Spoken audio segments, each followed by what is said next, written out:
How do you create an extraordinary quality of life today? For nearly 2 decades, this one man, Anthony Robbins, has searched for and found that answer. Now, using education to teach and entertainment to inspire, his systems for change empower millions around the world to improve their lives. Live by satellite, on audio tape across 42 nations, from Russia to Germany, England to China, his impact is global. Oh, yeah, Tony Robbins is sought out as a peak performance consultant and turnaround expert. He has met with world leaders like Nelson Mandela and consulted with Mikhail Gorbachev. He has counseled U.S. President Clinton and Princess Diana. Tony Robbins provides the competitive edge in sports. He strategized with America Cubed, which brought home the America's Cup. He helped the LA Kings reach the Stanley Cup Finals for the first time in 17 years.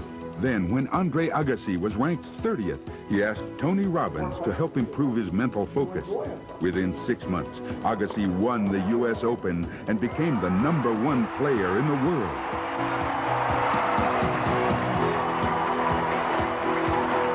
Tony Robbins has worked with people from every walk of life, from the most challenged to the most successful. From people like Quincy Jones, Pamela Lee, Bill Farley, and executives from Fortune 500 companies. From the very famous to the very special.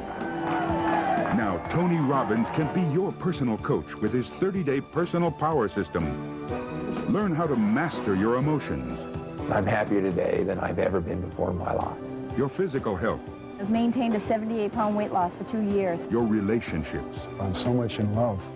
Your finances. From 0 in sales to $7 million in revenue. And balance your life. He's saying, here's the door, here's the key, go for it. Personal Power is the #1 best-selling personal achievement system of all time, with over 25 million educational cassettes sold. Coming up, we'll travel to the big island of Hawaii, where each year more than 1,000 people from 42 nations attend his most exclusive event, Mastery University, to learn a tool you can use to immediately improve any area of your life. Welcome to Anthony Robbins' Life Management Systems.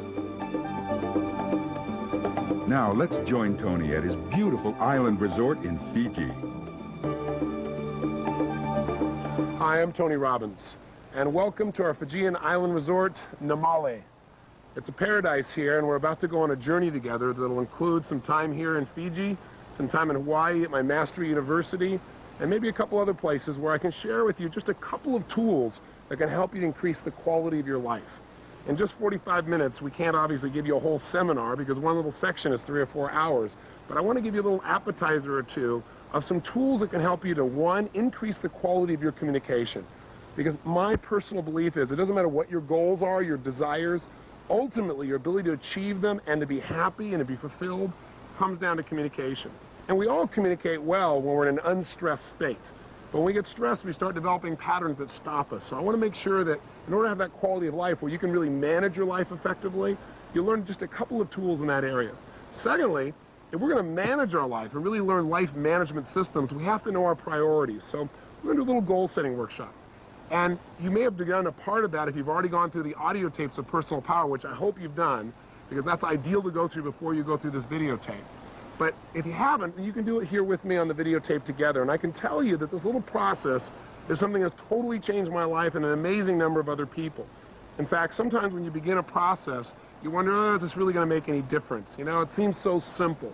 But I can tell you that simple things, little things, aren't little at all if they are significant, if they're things that can shape our lives, if they can change the way we think, the way we believe, the way we act, and therefore what we experience in our lives. And that's what we're going to share with you on this tape.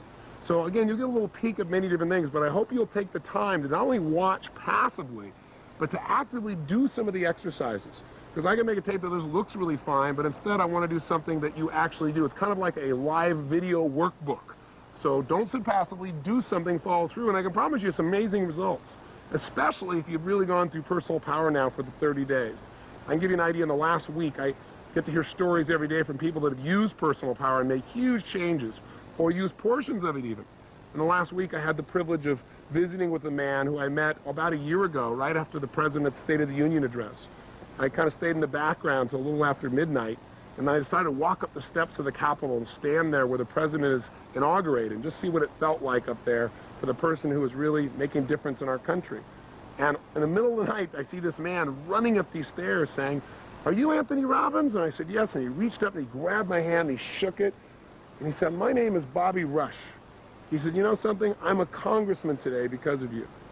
I said, "You're kidding." And he said, "No." And he shared with me how he went through personal power and he changed some of his most limiting beliefs. And he said at the time, he said he knew it was valuable, but he had no idea the cumulative effect that it was going to happen for him, that he started developing a new momentum.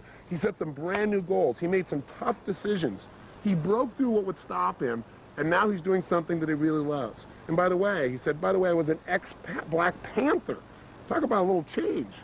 Simultaneously this last week, I had the privilege of spending some time that reminded me of my goal-setting workshop. This workshop you're going through, I did for myself for the first time years ago in Russia, back in 1982. And a couple days ago, I got a chance to see how the world has changed by visiting with the president of the past Soviet Union, Mr. Gorbachev, and flying with him on my private plane for 4 hours. Talk about chills, thinking about what can happen by using these tools. And we started talking about what changed the world. And the interesting thing that he shared with me is he said the breakthrough, what took us from a place where we had 70,000 nuclear missiles pointing at each other, where people are constantly worrying if we're going to die or not, someone's going to push a button, people are practicing duck and cover. What wiped that out, what ended the Cold War, was two people communicating. He said what broke it all down is I knew Americans were beasts and you knew we were horrible. He said, but Ronald Reagan and I developed a relationship. And I tried to dig. I said, when did it happen? He said, well, at our first meeting in Geneva. And I said, well, what really did that? What was the first trigger of trust? He said, well, you know, we were both on our side of the fence, you know, arguing for our side. And at one point, he said, Ronald Reagan reached out to me and he said, listen, this is not working. Let me start fresh. My name's Ron. And he said, he reached out to shake my hand and said, may I call you Mikhail? And when he told me the story, he had this huge grin on his face. And I began to listen for 4 hours to all the tools that basically you're going to learn on this tape about quality communication and how it changes our lives, our businesses, our relationships, and literally how it changes the world. I'll give you one final example. Now, all I'm trying to do is not to impress you, but to impress upon you that if you'll follow through and do this, some miracles can happen. And I'm giving you some famous names because hopefully they'll grab your attention and you'll think this is real. I tell you about John Smith, you might not listen. But I'll give you one more. Michael Crichton, the writer. I was speaking with him earlier this week as well, and he said, I want to tell you, one late night I was frustrated. People have been calling me saying, how's it going? Which he said really means, where's our work? Where's the screenplay? And he said, I just didn't have any momentum. And he said, I watched the show and I thought, what the heck, I'll try this. And he got the personal power tapes, he said, and he listened. He said, I did the whole thing, all the way through. And he said, I knew that was important. I got this brand new momentum and this new passion, this new energy. And he said, as a result of that, he said, I started writing again. And everybody said my idea was stupid, that it had been done before, it was a waste of time. He said, but I got the thing done. And in the goal-setting workshop you're about to do in a few minutes, he said, I designed what I was going to get out of that, even how much money I'd earn off this particular screenplay. And he said, I wrote down a number that was so unrealistic. It was a number that I'd never gotten before. And he said, you know what? I sold it for exactly the amount I said that I wanted. He said, so I really owe you some thanks. I said, well, what screenplay was it? What book was it? He said, Jurassic Park, the best-selling movie of all time. He said, I guess I owe you a little thanks. I said, well, thanks, Michael. The point is, this process you're going to do is simple. I'm not going to try and pump you up. I'm going to try and give you little pieces, but it's up to you to follow through. So will you do that? Please do. Don't sit passively. Take some major action. And again, know that we're just going to give you pieces of things. At the end, we'll wrap up together. Make sure, though, that you follow through on the 30-day tapes, because this is your bonus. Those tapes are the basis of this change. And I hope as a result of these changes, you'll want to take yourself to a brand new level. So let's begin. Let's go to our first venue, and let's find out what are some of the tools that can truly change our lives. Okay, good morning. Wow, good morning.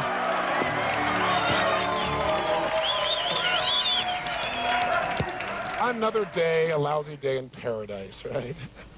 Today, we're going to do something that I'm incredibly excited about. You know, all the things we've done up until now, I know you've all felt huge transformation from. But today, when I first started thinking about it, I thought, oh, you know, this material is so important, but maybe I'll do just part of it because it can get digital. And also, we have joining us by videotape a brand new set of people who will join the 25 million people that have already been exposed to personal power. We've created Personal Power 2 now, the driving force. And in it, we're not just focused on how to achieve your goals, because as many of you know, you've become extremely successful. That's how you got here to be with me in Fiji, how you could afford to be here, both time and money-wise. But you've also learned by your own experience that that's not enough. You got to be fulfilled. So what I want to do today is show you some tools beyond what we've done here in terms of how to really be fulfilled in your values and your goals and your life, and really how to manage your life. Because how many of you found that as you become more successful, sometimes also you've gotten more stressed? Let me see your hands. Say aye.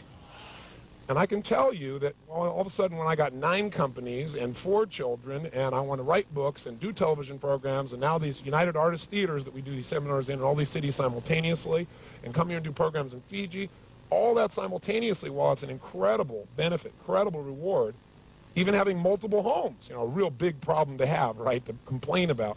But all those things make a demand on your time and on your energy, on your mental focus, and pretty soon, sometimes success starts feeling stressful. And you start achieving your goals and say, is this all there is?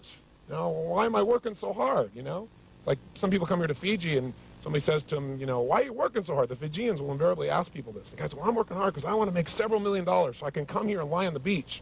And the Fijian says, well, I lie on the beach here all the time. I don't have any millions of dollars, right? And when they have what they would call a quality of life, right? Well, so the person's, so caught up in making a living, they aren't designing their life. I can promise you the impact will thrill you. By the way, let me tell you the other side, too. There's always 2 reasons to do things. One reason is for what you'll get. The other reason is for what you can avoid. Everything we do is to avoid what? Pain and to gain some pleasure, the combination of the 2. So I can tell you that if you look around just in my country, and I know we've got about 7 different countries represented here, and people watching will be from countries all over the world. But in my country alone, to give you an idea, 1 out of every 2 couples who get married end up in a what? Think about that. 1 out of 2. Was it always that way? No. What's happened is we were told that in the future, when we had all this technology and all this information, what it would do is it make our lives easier. We'd have more free time. How far has that worked? Not very. For most people, they're working harder. They're more stressed today, even though they're living in the information age when everything's supposed to be so much easier. There's something that's shifting there, and it's because we're not managing our resources effectively enough. And that's what we want to change in this process. So part of what we're going to do here is take a look at what the cost is also if you don't do it and what you can gain. We in our country, to give you an idea, in America also have a situation where we got 60 to 70% of the people who are overweight, depending on whose poll you read.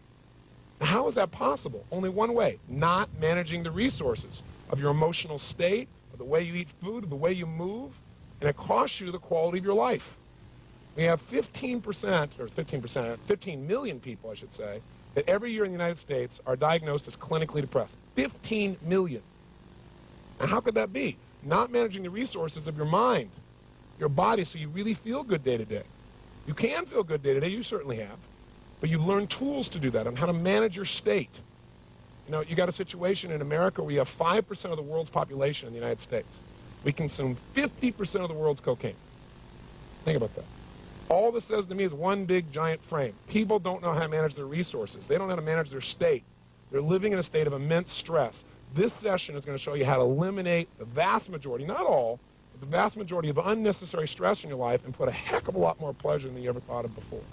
But I think before we start, maybe what would be nice to do, since we have these people joining us by video, is let's give them a big welcome from everybody here in Fiji, from, I guess, 7 different countries. Give them a big hand here. Let's welcome them here with us.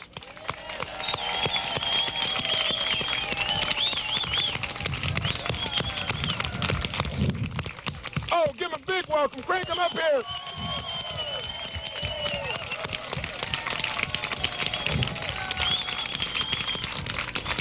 So, now, for these people watching the video, or the individual watching the video, probably thinking, this group is crazy. They're all hyped up. They're all motivated. What is this? They may just be watching this video for the first time. So I know most of you got here because some time ago, some of you years ago, some of you months ago, you were up real late one night, and you bought a set of tapes called Personal Power, and they've had a big impact on your life. That's why you came here to Fiji, to expand it to another level and became part of Mastery University.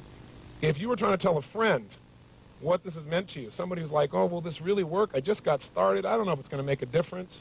It might help somebody as they're listening to think, yeah, I'm going to listen a little bit closer if I know it really works. Who here would share with them just a few seconds of what it's meant to your life? Back here, why don't you go all the way back in the corner? Yes, Donna. May I have this microphone, please? Give her a hand, it's Donna.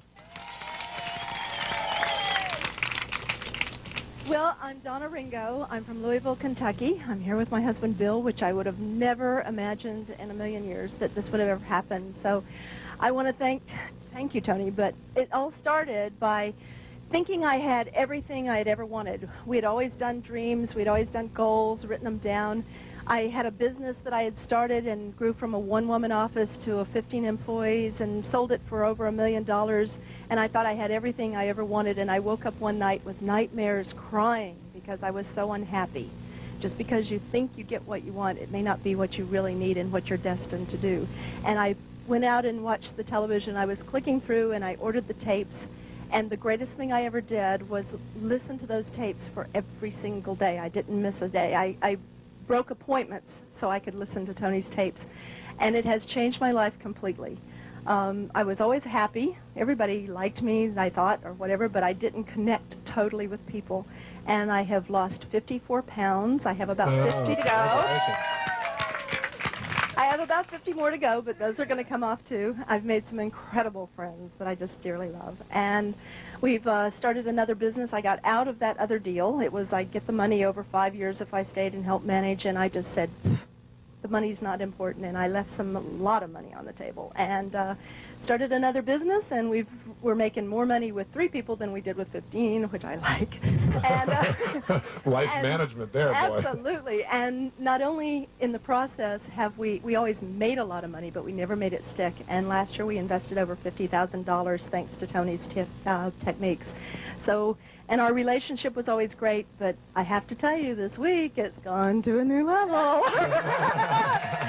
Thank you. Thank you. It all started with the tapes. Thank you, Tony. I noticed Bill took a bow when you said that. You know, it's easy sometimes, you know, when you're around something so much, take a little bit of it for granted, especially yourself, and how much progress you've made. It's kind of like your children, you know. People come to me and say, boy, Josh has sure grown. I go, yeah, he sure has, sort of, you know. But now that my son's at Switzerland going to school, he comes back 3 months later and goes, he's a giant, you know, because I have some contrast. I'm not around it as it's growing incrementally. I get to see the full impact. So you might want to think about it a little bit today, and those of you on tape, how far have you really come? Even though you may have some challenges in your life, how far have you come? And most of you are doing so much better than you give yourself credit for, and most of you here are starting to give yourself a bit more credit, I notice, because you're smiling a lot more. Now, so today is life management systems. Question, what does everybody want? If we're going to manage things, we've got to manage them to get a result. So what does everybody want? Tell me. They want peace. What do they want? Yes. Balance. Yes. A fulfilling journey. I would say that what most people want, if you listen to people in the 60s, they'd say to change the world. What was it in the 70s? To take care of me, right? This is if you believe the media anyway. The media that said the 70s was the me generation. Everybody was into the narcissistic approach. In the 80s, what was it supposed to be, if you believe the generalization? Money, right? It got to become successful. And in the 90s, the new catchword is quality of life. But no one seems to be able to define it. Quality of life. Well, I have more free time. Well, how many of you in this room, and I'm sure you must know people, if not yourself, have had free time and not been happy? Anybody had that experience? So sometimes what happens is people achieve their goals, as she just got done saying, achieve your goals and you're still not fulfilled, you're still not happy. So if that happens, you don't have a quality of life. You know, everybody has the illusion that someday when I have more money, someday when I have more time, someday when I have a better home, someday when my family is finally grown up, my kids make it out of school, some days when I get my kids into school, someday when this happens, then I'll have a quality life. But quality life only comes from one thing, fulfillment. And those of you watching here a few days ago, if you're on tape 5, you listened to the goal-setting workshop. We all did a goal-setting workshop yesterday intensely. By the way, was that valuable for you? Did you enjoy it? Okay, so goals are one thing, though, but goals are a vehicle towards getting yourself to meet these 6 human needs that we talked about on tape number 7. This whole idea, the 6 human needs, and how to make sure that whatever you're doing, you don't just do something that makes you feel good for the moment. You do something that makes you feel fulfilled long term. So if you and I are going to really have an extraordinary quality of life, how would we measure that?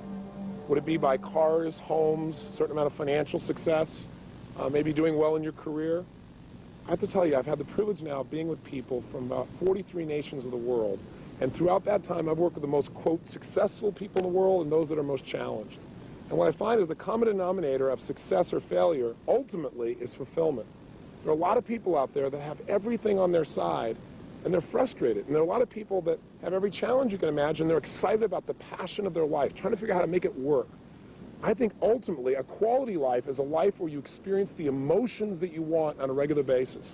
You know, I had the privilege of meeting Sir John Templeton and talking with him and interviewing him. And this is a gentleman who's made an amazing difference in the world. He's also been very successful in business. He's a billionaire, probably one of the most successful investors for the last 50 years around the world. And when you ask Sir John, what does it take to be, quote, wealthy? John turned to me and said, Tony, it takes one thing, gratitude. I said, that's interesting. He said, yeah, because it doesn't matter how much money you have in your life or anything else. If you're not grateful, you're not rich. I think that's really true way beyond the money, right? It's about all the areas of our life. So ultimately, what I really hope that Personal Power will do for you by your taking advantage of these tools is show you how to live in a place where you feel the joy, the excitement, the passion, the love, the connection, all the emotions that you really want in life, and spend a lot less time in that frustration or that overwhelm or resentment or anger or anything else that used to dominate maybe your life or people that you care about. Because think about it. If we don't manage the ultimate resource of our emotion, where does our life go? We can be brilliant. We can have great ideas, great desires, but we're not going to follow through. We're not going to go start a new business unless we can generate the emotion that gives us drive. We're certainly not going to be in a position where we stay close to the people around us. Have you ever, for example, been in a frustrated state of mind and then snapped at one of your children and had nothing to do with them whatsoever? Felt bad about it maybe afterwards? Or maybe you've been in a place where you misinterpreted someone's intent. You thought they had some secondary approach or gain of doing something with you, and they just really cared. But you're in such an angry state, you kind of filtered it wrong. Well, I don't know if you've ever done that, but I've been guilty of both those things in the past. And I don't want to be guilty of it in the future. And there's a way to create change. Now, I'm assuming, first of all, that you already know two of those ways because you've already done those personal power tapes, right? You're not supposed to be watching this video unless you first do those tapes. But just in case you didn't, I'll give you a little review. Two skills that immediately change the quality of our life by changing our emotions. And by the way, out of our emotions come all of our behaviors. If you're on a roll, if you're in a peak state, if you're feeling passionate, you will follow through. On the other hand, if you're feeling passive and quiet and tired, you're not going to follow through. So the ability to change your state in a moment is the secret to not only peak performance, but a quality life. So how do we do that when we're constantly in a world where we're being interrupted? Like, you may hear some airplanes here. You might have to bear in mind with me. We have to both manage our states here. But the way you do it is two ways. And by the way, I'll show you these two ways real quick, remind you. And then what we're going to do is I'm going to take you to Hawaii, and I'm going to have you sit in on one of my seminars, and I'm going to teach you a skill that'll show you how to immediately increase your drive to do certain things. For example, there's some things you know you need to do, but you have a hard time getting yourself to follow through. Or maybe there's some things that you want to do too much. Like you want to eat that pizza, you want to have that chocolate, you want to do something that's kind of destructive, and you need to lower the amount of drive, lower the urge to follow through. I'm going to teach you a really valuable urge management tool that's so simple you can use it immediately. But first, let's do a quick recap, okay? Number one, whether or not we're happy or not, the way we feel determines the way we behave. So, for example, can you remember a time in your life when you're really on a roll, where things were just flowing, where it's like it was effortless, where it's just like you didn't have to think about it, you just thought afterwards, how the heck did I do that? I'm sure you have. Have you also had times in your life, though, when you couldn't remember your own home telephone number, or how to spell the word the, where it felt like you could do nothing right? And what's the difference in performance? You're the same person, you have the same ability or skill, but in one situation you perform brilliantly, the other one kind of brutally. The difference in people's behavior is not their ability in most cases. It's the state that your mind and body is in at that moment in time. So how do we change our state if we're feeling frustrated or we're feeling depressed? Well, first of all, we have to learn and pay attention to what we naturally do when we're in a peak state versus what we naturally do when we're in an unhappy state. And by the way, you can use this to change performance immediately. I've done it with top athletes. Some of you saw in the infomercial Andre Agassi. Now, a whole series of athletes I've done this with where I'll help them discover when they're at their best, they just flow. They don't think about how am I going to hit that ball. I asked Andre when I first met him, I said, listen, have you ever hit a tennis ball perfectly? And he said, well, of course. I said, well, then stop trying to figure out how to change your swing, and let's get you back in that same state of mind where you naturally do this. Let's find out what the triggers were. And the first place we looked is step number one. To change your emotion, you must change the way you use what we call your physiology. That's a big word, but physiology just means the way you move, the way you breathe, the way you use your facial expression. I got some sun here, I'm squinting. It changes my state. But the way you move affects everything. So for example, if a person's feeling depressed, do they take on a certain physiology, a certain posture, a certain breathing pattern? I mean, think about it honestly. What's the posture of somebody who's depressed? Where are their shoulders? Come on, tell me the answer. I want you to think of it yourself before I say it. Good. Shoulders are down. Where's their head?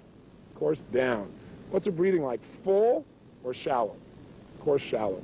Facial expression, is it up and tight or slack? We both know it's slack. Now, how come you knew this before I said it? Because you've practiced this stuff before, haven't you?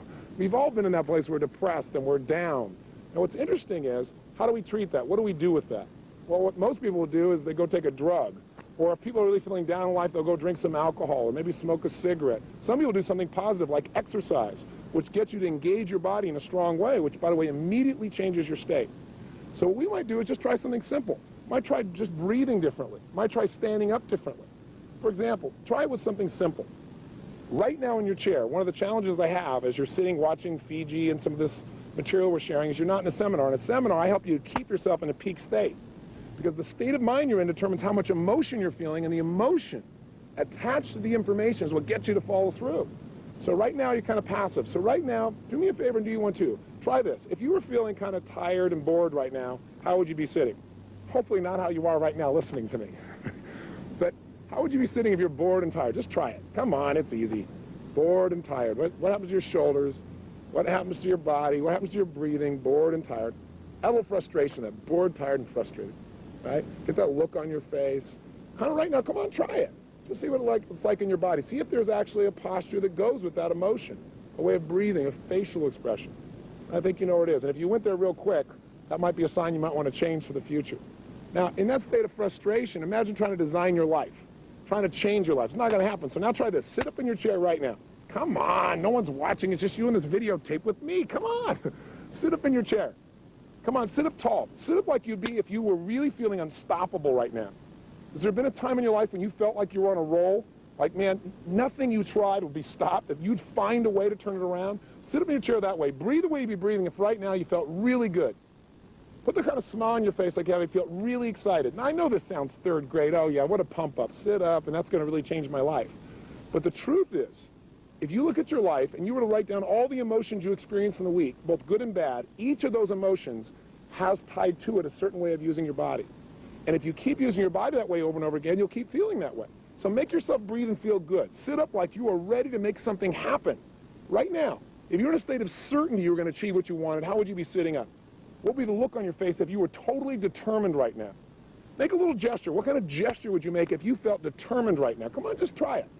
And if you make that gesture really strong like you mean it, how does it feel? Just kind of feel what that feels like in your body. In this state of mind, are you likely to do things differently than when you're in that passive state? You and I both know the answer to that question.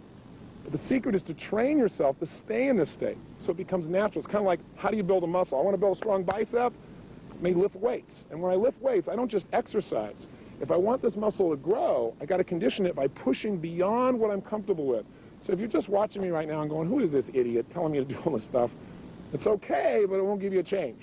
So you got to really exercise it, and you got to do something you're not comfortable with. And if I'm doing 10 curls with a weight, which one of those 10 do you think I want to do the least? Obviously number 10. Which one will give me the most growth? Number 11. Right? When you push beyond your comfort zone, that's when you create a change for yourself. So now, what we're hearing in the background is another airplane. This tends to change our state because it affects state number 2, which I'll wait for it to go by for. The second thing that affects our state is what we focus on. What you and I focus on, moment to moment, radically changes the way we feel. So as that thing goes by, if you focus on the sound of the plane, which would be the natural thing to do, it's going to change your state. But I'll give you a better example. If you're in a position where you want to condition yourself to feel good, you got to control what you consistently focus on and how you consistently use your body. So for example, if you wanted to feel bad right now, I bet you could pull it off. Do you have any memories from your past, some horrible memory that if you thought about it in detail and really focused on it, you'd feel really lousy all over again? You got an experience like that? Some people say, heck, I got zillions of them. I got a menu of experiences. Other people tell me, why go back to my past? My present is crappy enough. Some people are not satisfied with that. They think of things that haven't even happened yet, and they focus on them. Horrible things that haven't even occurred and feel bad about them in advance. You don't want to fall into that trap. So both of these become habits, by the way. People come to me all the time and they say, I don't know what it is. I don't know what it is, Mr. Robbins. I just feel down all the time. Why do you think I feel so down? Well, part of it is, look at their body. Part of it is what do they constantly focus on, how things haven't worked out, how they can't turn it around, and their body's in a lousy place. Pretty obvious. Other people say, I don't know what it is, I feel so up all the time. Why do you think it is I feel so up all the time? And it's pretty obvious.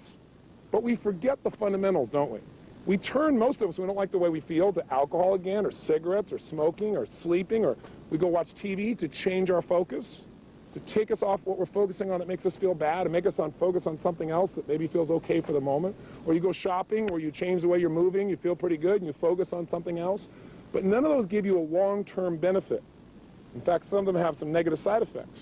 So wouldn't it be nice to be able to change your state that fast, just by a radical change in the way you use your body, or by a quick change in focus? And by the way, people come to me all the time and say, I don't know what it is, Mr. Robbins, but I'm really angry all the time. They make these horrible looks on their faces. I said, well, maybe we should start with your face, because we get in a habit of using our body in a certain way, and that's it. It takes off and starts to control us, and you want to break out of that. In fact, there's research that's done now with monkeys that I personally don't support, but you should be aware of it. They'll take a monkey, tape down 4 of his fingers. They'll take one finger, and they'll manually bend it back and forth, over and over again, manually. After doing this for thousands and thousands of times, an interesting thing occurs. Each time you bend this finger of the monkey, metaphorically, imagine that to do this, the monkey has to make connection in the brain between one nerve cell, a neuron, and another, just as a metaphor. Imagine for this to happen, you have to draw a string of connection between those 2 neurons, those 2 nerve cells in the brain. Well, once you got 1 string, 2 you got 2. Thousands of times, the monkey is now wired to do this. So much so that now you can open the monkey's fingers, and guess what the monkey does for no good reason? Over and over again. You go, so what? I'm not a monkey. What's the point? Well, the point is this. Do you ever go to work the same way each day, maybe get on the same on-ramp each day? Do you have a kind of a ritual like that? Have you ever had a day where you're actually supposed to go in a different direction, but you're not thinking or on your cellular phone, and what do? You get right on that on-ramp the same way? You're a monkey. What you're doing is you've conditioned yourself so much that's like hypnosis. You just automatically go into it. Well, can we condition ourselves to feel frustrated over and over again by going into that same physiology, that same set of movements? You bet. Can you condition yourself to feel depressed? You bet. Can you also condition yourself to feel absolutely euphoric, where that is your natural emotional pump? And I'm not talking about just being motivated. I'm talking about really, truly feeling that way day to day, where the natural feeling for you is to be strong and to be focused and to be determined and to be happy. The answer is absolutely. Now, that's one aspect, is physiology. Let's look at focus a little bit. You might say, okay, Tony, I know I've got to focus on what works. Are you saying just be a positive thinker? I don't believe in positive thinking. I don't believe in going to your garden and saying, there's no weeds, there's no weeds, there's no weeds. That's not going to, don't take your garden. That's not going to help you. You got to be able to focus on how it really is, but not make it worse than it is. You then got to see it how you want it. And then you got to focus on how am I going to make it the way I want it. And I'll tell you how you control your focus. It's not through affirmations, I'm happy, I'm happy, I'm happy, I'm happy. I'm really happy, I really am. With that physiology, no matter what you say, you're not going to feel happy. But what it really is coming down to asking yourself better questions. You see, every moment while you're listening to me right now, every moment in your life, you're, quote, thinking. Thinking is nothing but the process of asking and answering questions. Here's the problem. Most of us ask questions unconsciously. And ask and you shall what? Receive. So if you ask lousy questions like, why does this always happen to me? Well, it may not always happen to you, but your brain is like the ultimate computer. If you ask it a question, it's got to come up with an answer. It's got to make one up. So if you say, why does this always happen to me? Your brain goes to, you're a schmuck. Or some people say things like, how come I can never lose weight? Your brain goes, because you're a pig. You ask a lousy question, what are you going to get? A lousy answer. A better question might be, how could I lose weight now and enjoy the process? Because if you say, how can I lose weight now, your brain will just go on a diet, and you go, I don't want to go through that again. But if you say, how can I lose weight now and enjoy the process, your focus goes to not only achieving, but enjoying the process. You might say, I've always wanted to ride horses. Maybe I'll take horseback riding lessons. I won't even be thinking about it, I'll also lose weight. Do you get the idea of what I'm talking about? I'm doing it quickly, because in Personal Power we've talked about these, but I want to remind you of them, because the questions you ask yourself and the way you move radically changes the way you feel. The way you feel determines what you're going to do. In a frustrated state, you're not going to go out and be totally loving. In a frustrated state, you're not going to go start a business. Remember, it's not our intellect that makes us do these things. We don't marry someone because we made an intellectual list. You marry them because they ran off with your heart and you're passionate to be with this person. You love them. You start a business because you found some drive inside of you. Because it's hard to do those things. But the rewards are in who we become as a person as we live in these states, and they are habits. So you might want to take my little test. You might want to take a few minutes, stop this videotape, and actually write down a list of all the emotions you experience in a week. I mean, both the good and the bad, honestly. Right? What are the terrible feelings? What are the not-so-good feelings that you not feel once in a while, but consistently feel? What are the great ones? And again, test this. And I think what you're going to find is you got probably less than a dozen emotions you experience consistently. And as a result of that, what's happening is at least half of them make you feel like heck. And as a result of that, what's happening? You should feel a smidge cranky when you see this because you're ripping yourself off. There are 3,800 emotions you could feel. So quality life is a life of powerful, positive emotion that you're able to share with the people around you, whether it be your kids or anybody else, because you're feeling it, not because you're pumped up, not because you're trying to be positive or give something to someone else, because you really feel that way. And if you got everything else in the world, you got the money and the homes and the cars, and you got success, and everybody respects you, and you've changed the world, but you're not happy, then you got a John Belushi on your hands. A guy that tons of people love, did what he loved in his life, and he's gone because he didn't make himself feel good. He made everybody else feel good. Or an Elvis Presley. Or maybe your neighbor. Or maybe you and your past. It certainly was my past. So I really want you to take a look at this. Let me offer you one other little tool, and then I'll take you to Hawaii.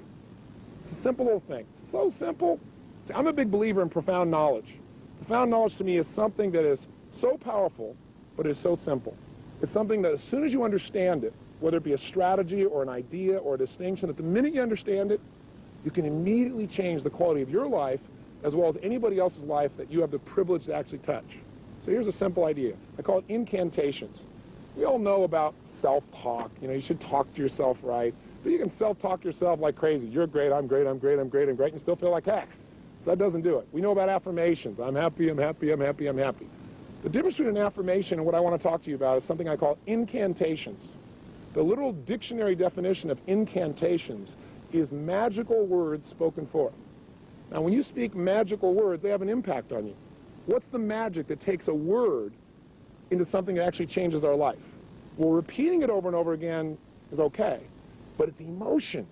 I mean, think about it. That's what starts wars. That's what makes you fall in love. That's what changes your life is emotion. So we have certain phrases that we say to ourselves a lot, over and over again. But when we say them and add emotion, they literally put us in a form of almost hypnosis. Kind of like incantation. Think about the times of King Arthur and the spells that used to be put on people to turn them from a frog into a prince or vice versa. Well, we use these incantations all the time.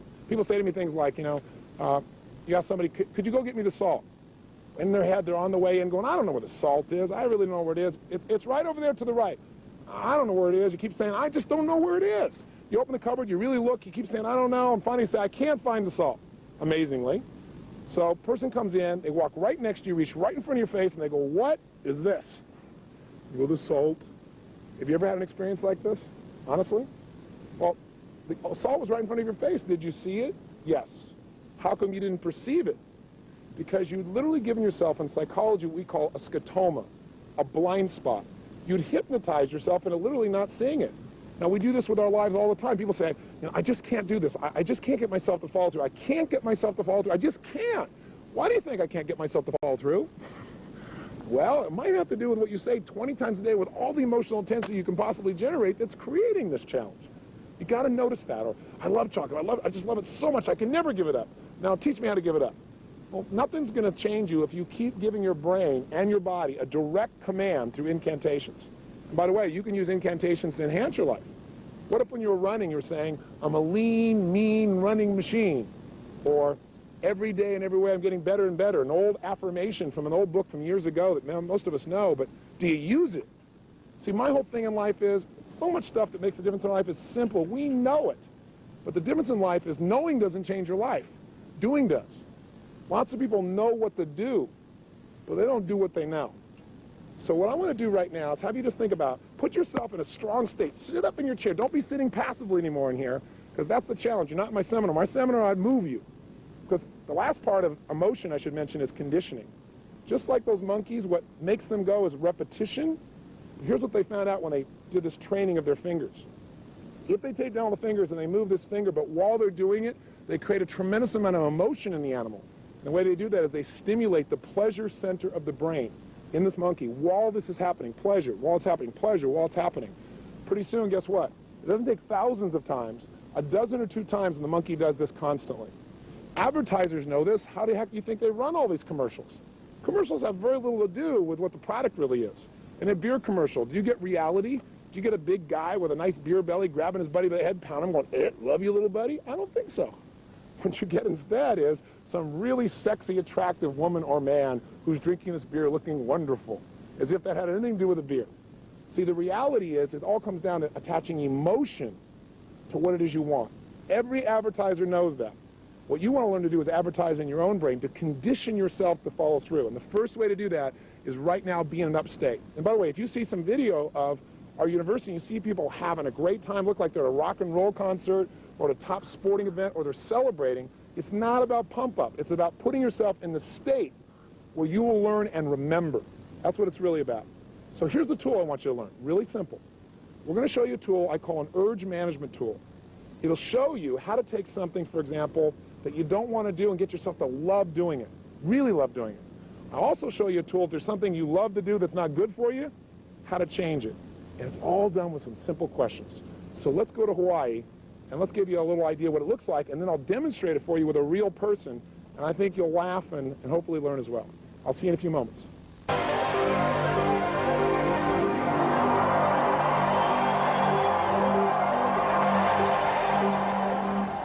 I want to give you one other little tool, and it's a tool that is so simple again. It's like my idea of profound knowledge is when you take something complex and you figure out how to make it so simple, anybody can do it. You can even use it immediately, it's easy, and it produces a result. Now, I'll tell you what the tool is. It's about how to change the quality of any experience you have in a matter of seconds. Any experience. Lovemaking, a business situation, a meal, exercise, anything. And the tool I'm going to talk to you about is called the quality quantifier. And what it really is about is how to increase the quality of any experience you have. I developed this tool because people have used like the personal power product, for example, around the world and made major changes in their weight. For example, how many of you use that product to lose some weight? Let me see your hands. Now, do people overeat every moment they're alive? Yes or no? They only eat when they're in an overeating what? State. When you get in that state, you lose all your consciousness about what to eat, about how to eat, about how much to eat. It's gone because you're in a state of such urgency. And when people are trying to make their life better, they have to be able to do it by being conscious. But what happens when the urgency rises, your consciousness disappears, and all of a sudden you lose all of your faculties.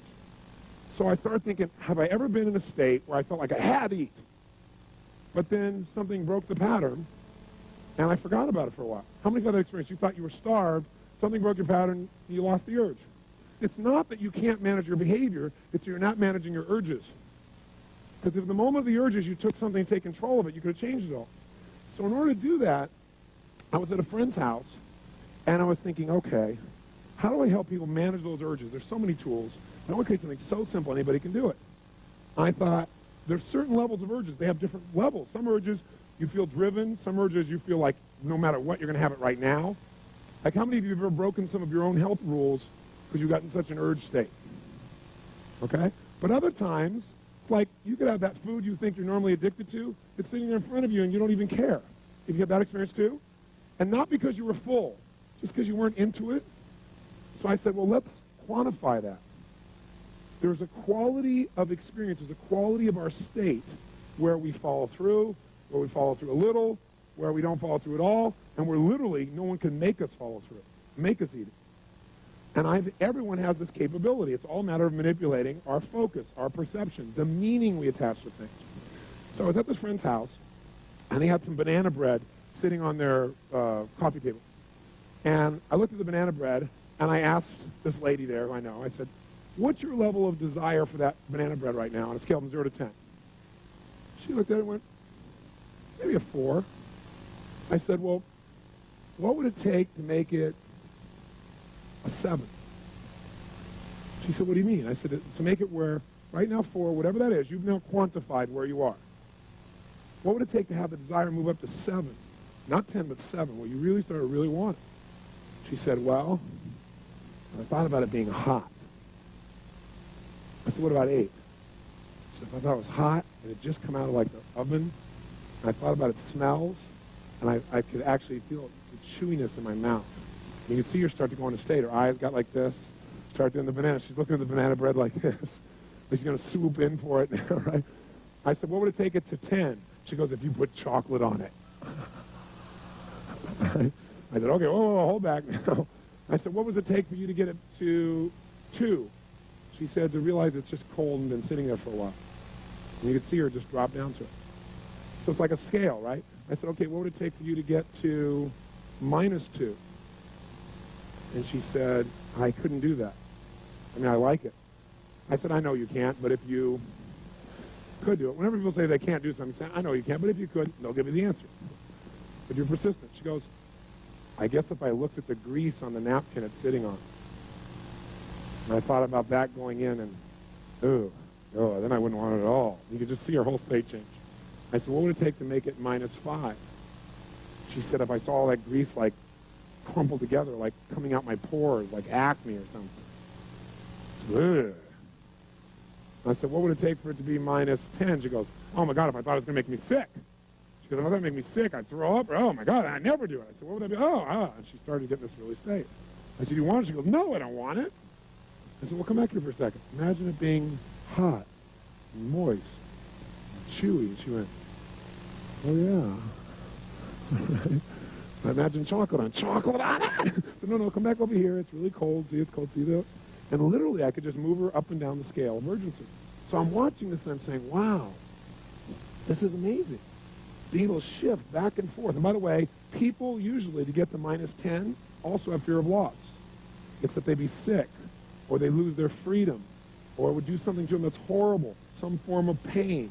Pain, the loss of pain, the fear of loss, that pain seems to push people through the low roof for urgency. Like when you say, oh my God, I haven't eaten in 12 hours. That'll move you up there real fast. I'm starved. At the same time, you think something's going to make you sick, you'll avoid it at all costs. It becomes that other level. So I started saying we all have the resources inside to change where we are on the scale from one place to the other. But then I started using this thing, thinking, wow, I could do this beyond food. Most people in life have experiences where they go out and do something and see how it turns out. How silly. How stupid. So I was here in Hawaii for a program a couple years ago, and a good buddy of mine, we run together. We went out on a run, and it was a really hot day, and we were on the Big Island that year. And the place we ran was like where all the volcanoes have just desolate, made it desolate. There's no trees, there's nothing. And it was really, really hot, and there was no wind. So we went on this run, and we were just pushing it pretty good. And we came back at the end of the run, and I said, let me ask you a question. I said, how would you rate that run we just did on a scale from -10, worst thing of our whole lives, to +10, the best run ever? He said, I'd say it's like a 6 or a 7. And I said, that's exactly where I rated my head, too. I said, let me ask you a question. If you and I were going to go back and run again, is there anything we could have done that would have made it, if we decided it was going to be a level 8 run, could we have done that? If we decided in advance it'd be a level 8 run, could we have done it? He said, yeah. I said, what conditions would we have to create in our head, or our bodies? What would you have to do to make that a level 8 run for you?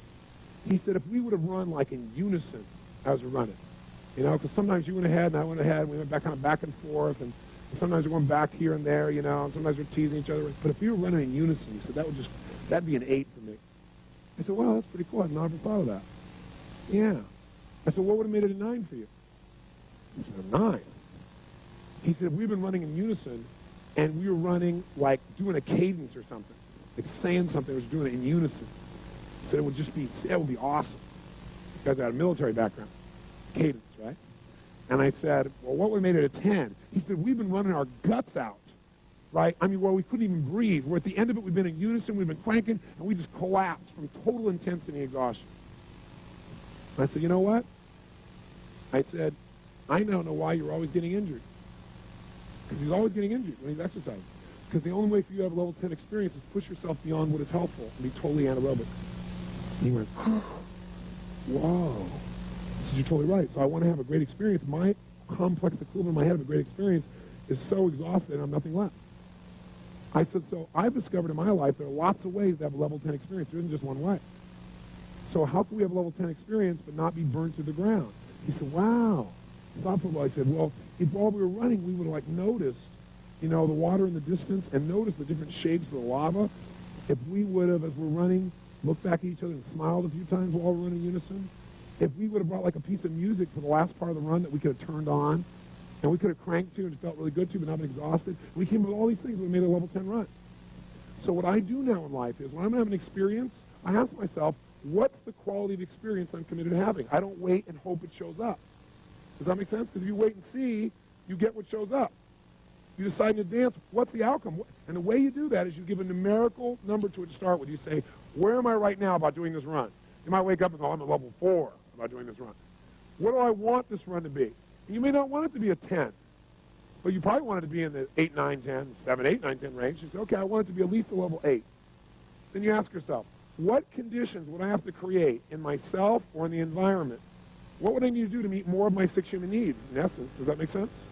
So what would I have to do? What would I have to notice? What would I have to appreciate? What would I have to do with myself? What would I have to think? What would I have to focus on in order for this to be a higher level experience for me? And what happens is you then set yourself up for victory. And I came back after this run. I was so juiced because, like I said, now I can have a great run whenever I want. I can just decide to, figure out the conditions, make it happen. We all have this illusion that life makes us feel a certain way rather than we create the conditions within ourselves that generate our life. So false. So what you want to do is see where are you, step 1, 0 to 10.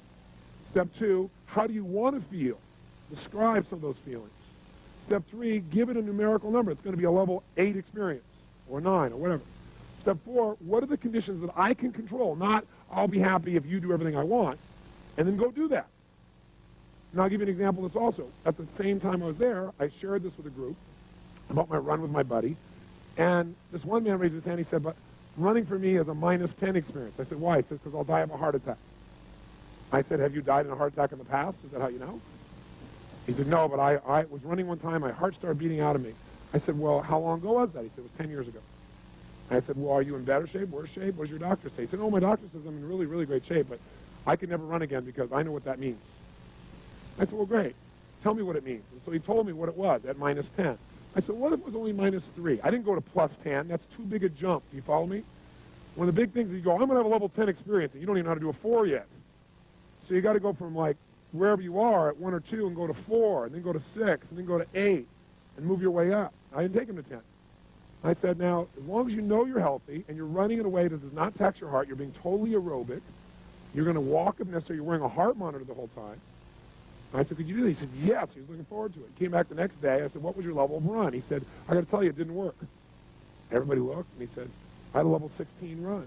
So I want to show you how to do this in a kind of a fun way. Let's take pizza. I think that'll be an easy example. It's a fun example. Who here is absolutely, totally, completely addicted to pizza? You could swallow 2 or 3 of them right now. I mean, nothing can stop you from pizza. That's how much you want it. A total addiction to pizza. If you have that addiction, stand up so I can see it. All right, hold it. All right, how about this gentleman right here? Come on down, sir. Give him a hand. Come on down.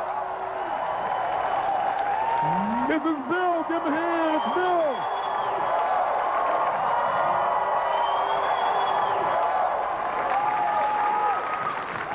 First point is you got to recognize where you are currently about the task at hand, whether it's running, whether it's pizza, anything. So you're going to assign a numeric value to your experience. You're going to say on a scale from -10 to what? +10, where are you? So we'll say to you, on a scale, Bill, from -10 to +10, where are you around eating pizza? +10. Is it just +10 or is it above +10? +12. +12. Is that about accurate? Yeah. +12. Okay? So then, most people never decide in advance the level of quality, pleasure, joy, excitement, or even pain that they're committed to experiencing to a given task in advance. So the second step is to consciously describe what feelings you want to experience while doing a particular activity. The third step is to decide and quantify. You say, I'm going to give it this quality, I'm going to make it a level 10 experience, 9, whatever. The fourth step to the right here is you're going to ask yourself the question, what conditions must I create inside myself or the environment in order to experience this at a level of quality, at level whatever? Okay? What do I need to focus on, appreciate, what do I need to do with the task in order to change how I feel about it? What we'll do here with Bill is we will ask him where he is, and we'll get him to move things for us and tell us what he has to do to change it on the scale. So, Bill, if you imagine this is our scale from -10 to +12. We'll have to add 2 more here for Bill. Okay, so +12. What I'm going to do is I'm going to put his pizza in front of him, and he'll describe for us a little bit what are some of the qualities that he needs. So, Bill, here is a pizza, sausage pizza. Well, first off, I don't eat sausage or pepperoni. You don't eat sausage or pepperoni. I fish. like the cheese and the other aspects of pizza. Cheese pizza.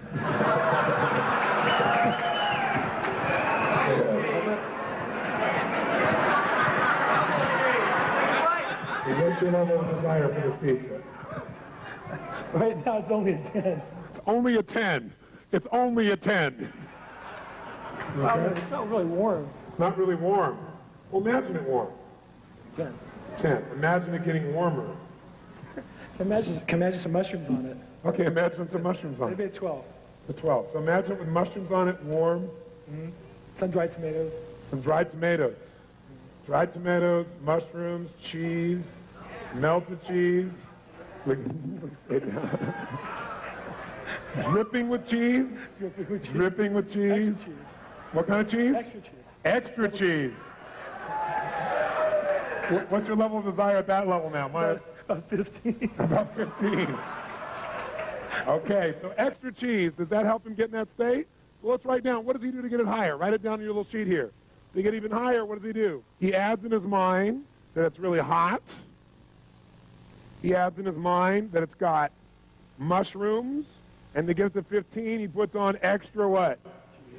Look at his face when he even says it. Look at his face. And sun-dried tomatoes, thank you. Now, think about this pizza now, and I want you to take this pizza, if you would, and put it down, if you would, to level 8. Go ahead and hold it with the other hand. Level 8. Tell me, what do you got to do to make it level 8? Let's say. It's not really, it wouldn't be warm. It'd be warm. And maybe it's just cheese pizza or... Oh, I gotta give you, I'm sorry, I gave you the wrong one, didn't I? Yeah. There we go. Yeah, if it wasn't really warm, if it was just slightly above room temperature, maybe it'd be an 8. Slightly above room temperature, which is about what that one is. Okay, so that's an 8. Bring it down to a 3. It'd have pepperoni and sausage on it. Okay. Hold both of them now. It looks more attractive when he's got more. Did you see his face? Oh. I still want to drop it. Okay, that's fine, no problem. So make it a 3 and it's got sausage on it because you don't eat sausage or pepperoni. Because after all, you're one of those guys that has a pizza and a light beer. I don't drink beer either. Oh, okay, you don't drink beer either. Do you have a soft drink? Diet Coke. Before the seminar. I understand. I'm not on your case. I'm your buddy. But isn't that what we all do? It's not just him. Yeah, give me a big extra cheese pizza and a light Coke. Okay, it's a sausage. Make it a 0. What you should be noticing is not just what he says. Do you see the change in his head? Do you see the change in his breathing? His facial expressions? Is he in the same state? Yes or no? Is he even close? Where is it now, 0 to 10? 0. So 0 is it's been sitting out for an hour. Make it -3. It's pepperoni and sausage, and it's been sitting out for an hour, and the grease is kind of coming out of the meat. The grease is coming out of the meat. Can you picture that? Mm-hmm. Can you see that? Yeah. Yeah. And what if it was a cheese pizza, but it's still -3? And it had also mushrooms on it, and it also had extra cheese, but it's still -3. And it even had tomatoes, sun-dried tomatoes, but it's -3. How do you do that? It's been sitting out for a while, How long? a couple hours. How do you know when you look at it? It's kind of glazed over. I guess the sugars come out from the cheese on top. It's kind of glazed over, maybe hard. Getting hard, the sugar is glazed over on top. Anything else that makes it a -3? Well, that'd be it. Okay, make it a -7.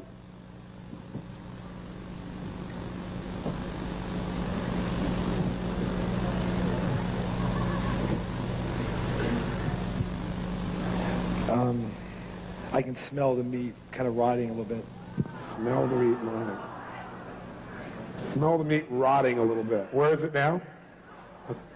-7. It's at -7. Bring it down to -9. But it has no meat. It's -9. It has mushrooms. It has extra cheese. It has sun-dried tomatoes, and it's -9.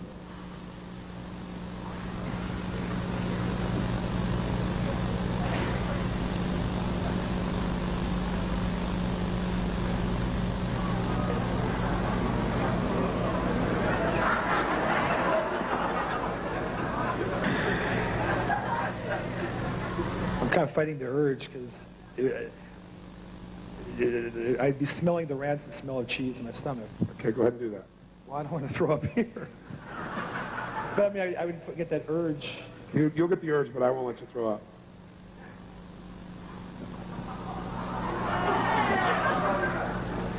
Tell us when you're at -9. You won't throw up till we put you at -11. We won't take you that far. But you'll be real close.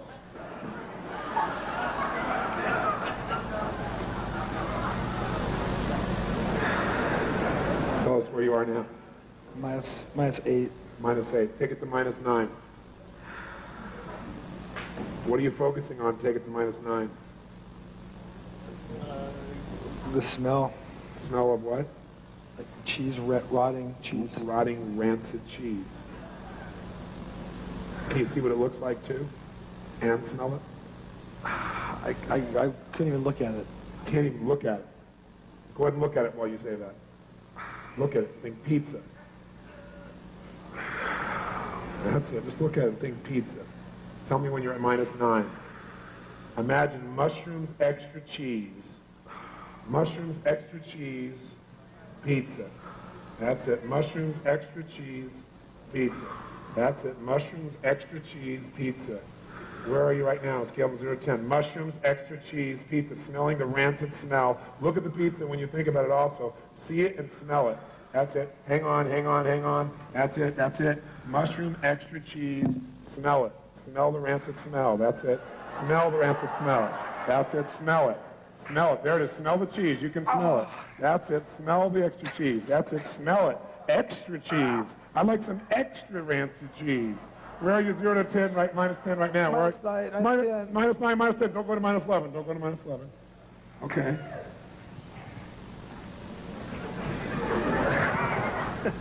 You want some? No, I don't want it.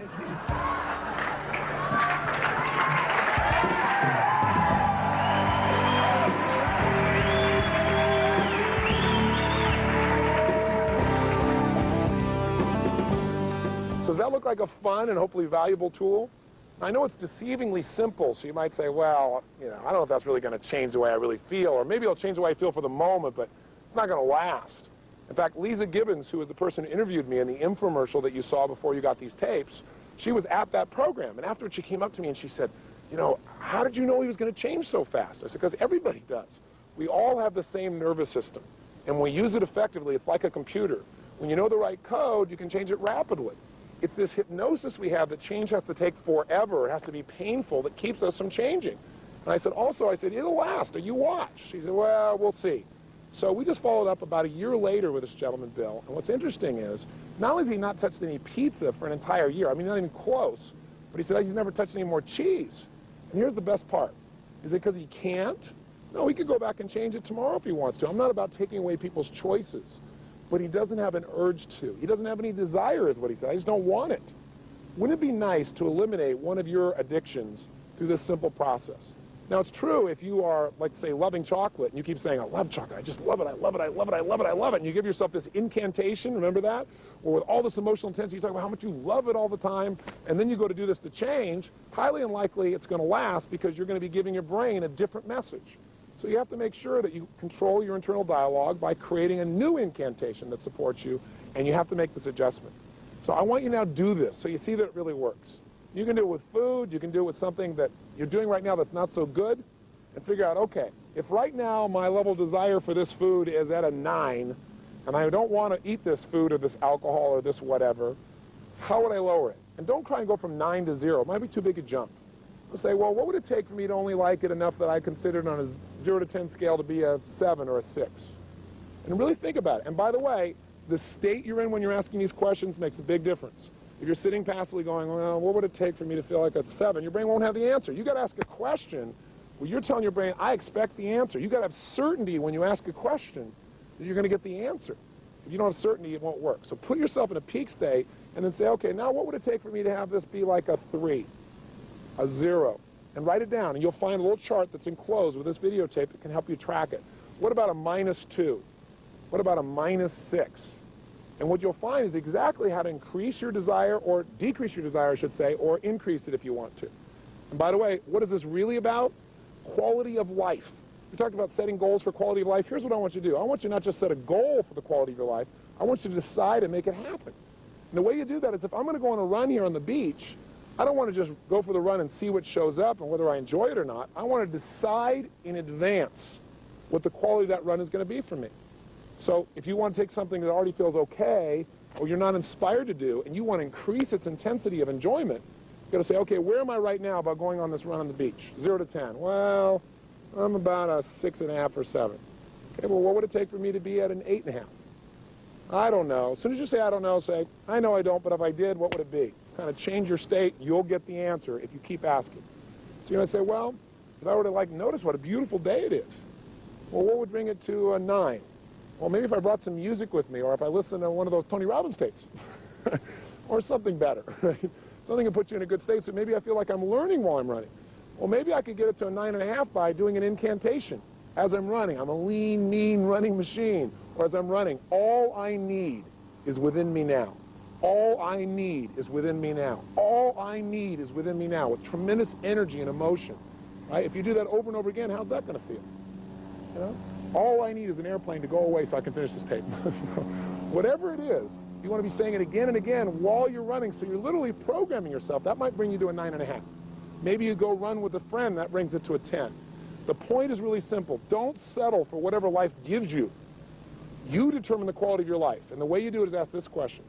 If I'm at level 7 now, what conditions? First of all, what's the level I want to have? Maybe you don't want a level 10 run. Maybe I want it to be a 9 or an 8. What conditions must I create inside myself for that to be a level 9 run? What conditions? What do I have to notice?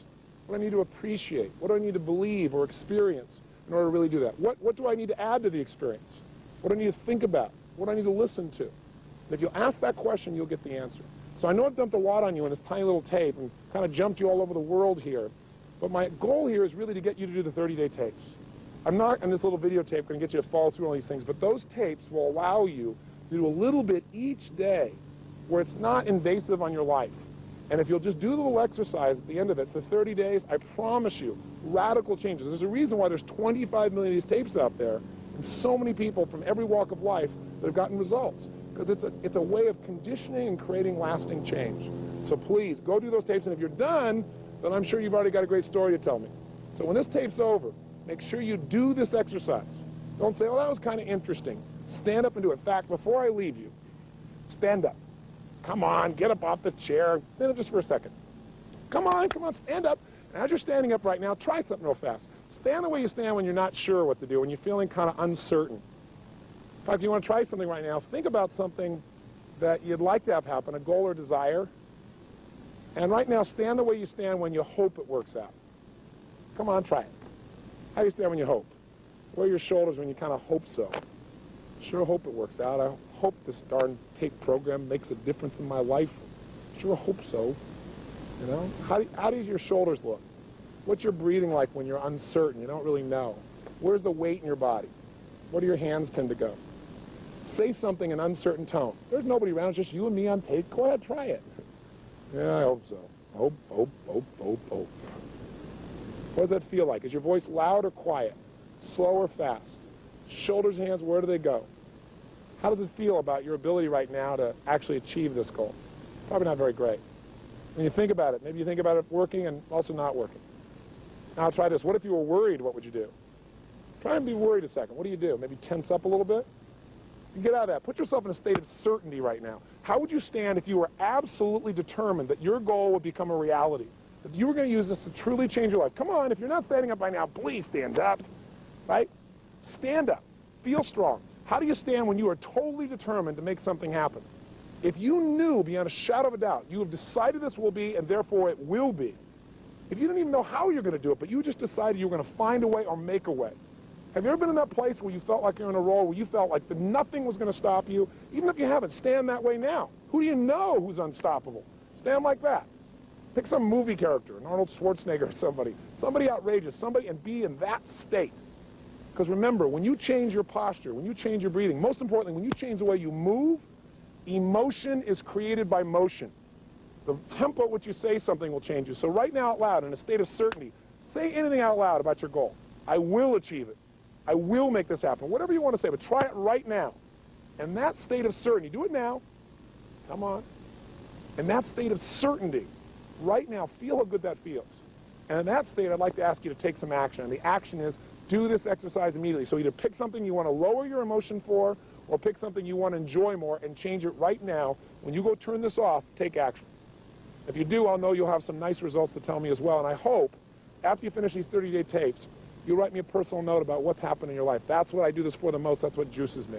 I'd love to hear the story of your success and your enjoyment.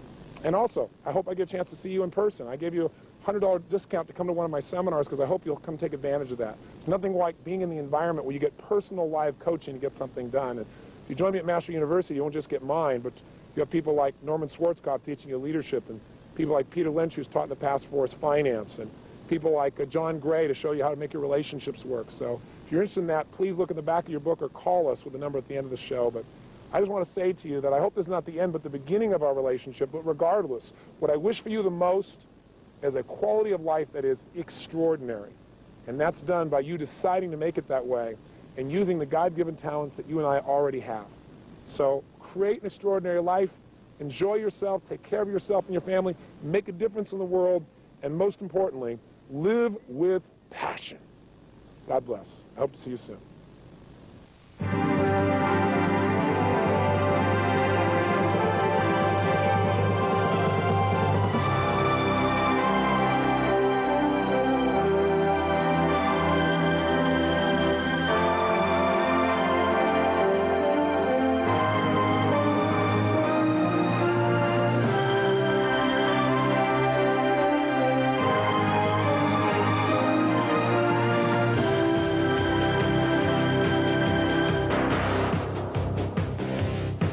I've had one damn cookie. I got a little taste of it. I'm hungry. Bring me some cookies.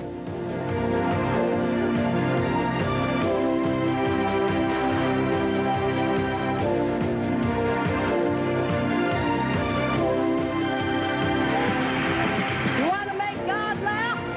You tell him your plan.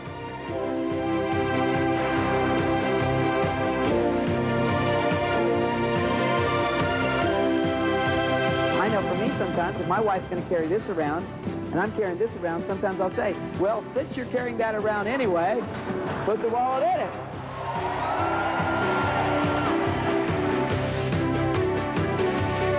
If you competed with those folks, you knew they were great.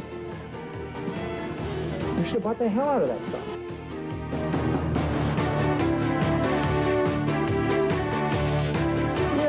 You know, one of the problems I always have with Tony's groups is they never have any enthusiasm when I talk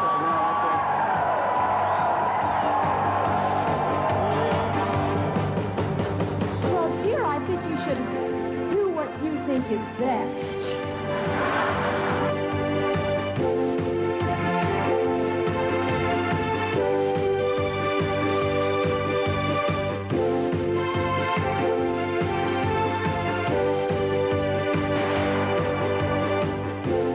Join the masters of our time. Perfect the life of your dreams. Anthony Robbins, Mastery University.